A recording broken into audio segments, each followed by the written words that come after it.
So now let me take you through the build that I use in order to defeat Erlang. First of all, make sure that you have the plantain fan equipped. Now you get the plantain fan in chapter 5. At the end of chapter 5, you will get the plantain fan. So make sure you have plantain fan equipped. That's the first thing that you will need. Without the plantain fan, this technique isn't going to work. So make sure you get the plantain fan equipped before you use it. The next thing that you will need is to equip any of the spirits, any spirits that deals high damage. For me, I'm using 2-in-1, this particular ball rolling thing that you also get in chapter 5, right?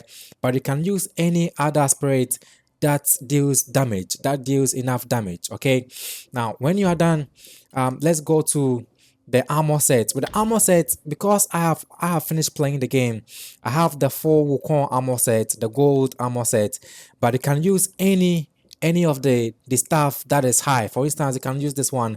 The attack is 100. Just use any of your stuff that deals high damage. Mind you, we're not going to go on the defense. Just make sure you use the stuff that gives you high damage. Okay, so any stuff that you have that gives you high damage, use it. And same applies to these ones, because I have already unlocked the full Wukong armor sets. I have these ones already unlocked, but you can equip any of your best armor sets, guys. It doesn't really matter. Just equip any of your best armor sets. All what you need to do is to make sure your attack is high. Okay, now with the curious, these ones also help in a way. It's not that huge, but it gives you some significant damage. All right, so as you can see, I have only 2 curios, and make sure that you equip any curio that gives you attack, that increases your attack. Okay, so equip any curios that increases your attack. So as you can see, this one slightly increases my attack, and this also slightly increases or significantly increases my attack. Mind you, we did a lot of light attack, so equip anything that gives you light attack damage or increases your attack. All right, and with the god uses, I have medicine Buddha god, and this is the god that we started the game with. I've just upgraded it to the maximum level, and that is why I have 9 uses. So make sure you upgrade your god to X maximum level to have maybe 9 or 10, even 8 would work. Okay, right now, once that is done, let's go to relics and make sure that with the first one we have Eagle Eye equipped. Upon a successive hit with Unveiling Strike, the cooldown of this spell is massively reduced. This is very significant, guys. So make sure you have Eagle Eye equipped for the first relic. For the second relic, this doesn't really do any significant use, but just choose anyone. And for the third one, for Hubris Nose, let's choose Lingering Aroma, okay, which gains moderate damage bonus for a short time after casting a spell. And for the fourth relic, let's choose Tongue of Connoisseur. Each equipped soak slightly increases the health recovery of the drink. And for the fifth relic, let's go in for Everlasting Vitality. Now once that is done, let's go to brew and make sure you have the Sunset of the Night Skies equipped. This is compulsory since each sip recovers 35% of maximum health and grants a considerable amount of chi. This is what makes the fan work over and over again. So make sure you equip Sunset of the Night Skies and equip any of these things that either increases your mana. Now what I have equipped with the soaks that I have equipped, I have the turtle tier. When at full health, using the god recovers a moderate amount of mana. Since we used a lot of mana, it is quite okay to equip this turtle tier. And I've also equipped Celestial Lotus Seed. What this one does is, for a brief moment after using the god, slowly recovers a small amount of health. So all what you need to do is to equip something that increases either your mana, your chi, or your attack. Okay, these 3 things. So as you can see, I have mana here. I'm not sure I had any soak that gave me the ability to increase my chi, so I just have these 3 installed, which worked perfectly well. Okay, and with the spells, make sure you have Immobilize equipped, you have Class Step equipped, and you have Azuri Dust equipped. These are the 3 main spells that you will need in order to make this technique work. Okay, so now we go to transformations and make sure you have all these 3 items sparked out. Okay, the ones I've placed the arrows on, watch and do exactly as it has been done. Spark everything out, and we go all the way to Class Step. And since you're going to use Class Step, max everything out on Class Step, spark everything as you can see there.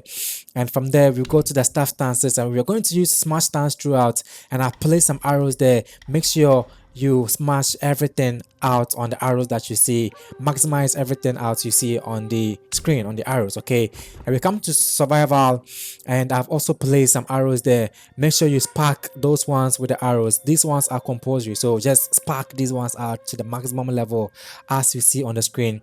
I forgot these two, to add these two in addition, the health and the mana. Okay, so that is it, guys. So this is where the fight actually starts. Make sure your aim is on Erlang before running towards him. At the start of the fight, use the fan here in the middle, then start charging and run towards him.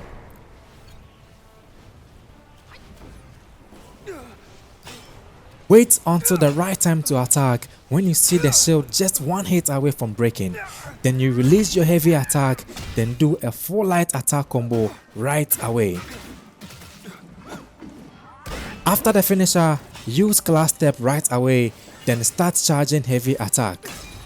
Once you reach 3 focus points, you can either attack him before he moves or wait a little bit to see which attack he will use, then do some light attacks until he starts phase 2.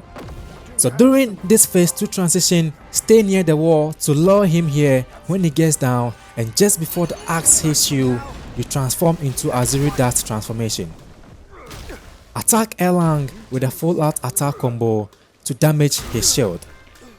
Each combo does 3 hits, where the finisher will be doing the most damage, and you will close the gap between you and the target, so it doesn't matter if you miss the first 2 hits, but try to still get close to him by walking 2 or 3 steps.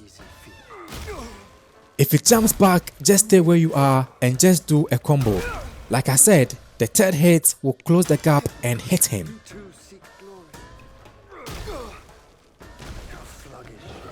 After your transformation runs out, you can use the spray to finish off the shield and do 1 full light attack combo. If you have Immobilize, you can immobilize him for more light attacks to refill or fill your chi before using class step. And then charge your heavy attacks to 3 focus points, and then you release when he is done attacking your decoy. And then use light attacks until he starts phase 3. Phase 3 starts when he disappears into the air and the light show starts.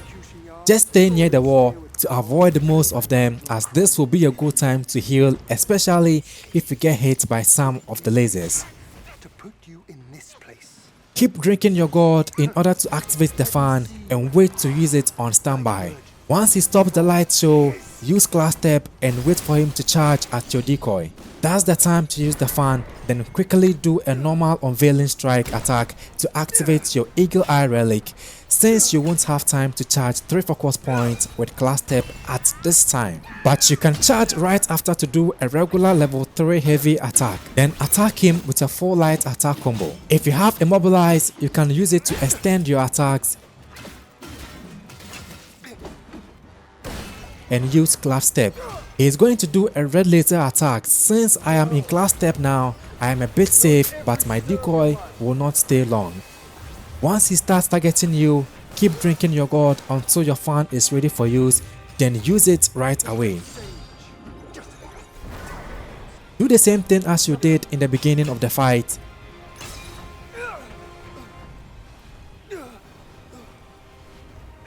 Do a charge heavy attack after his shield breaks, and then do a full light attack combo.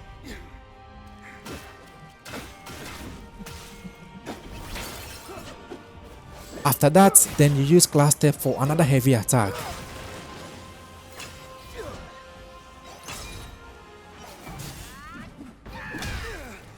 Then use whatever you have left to finish off, since you still have enough mana for a couple of more class steps.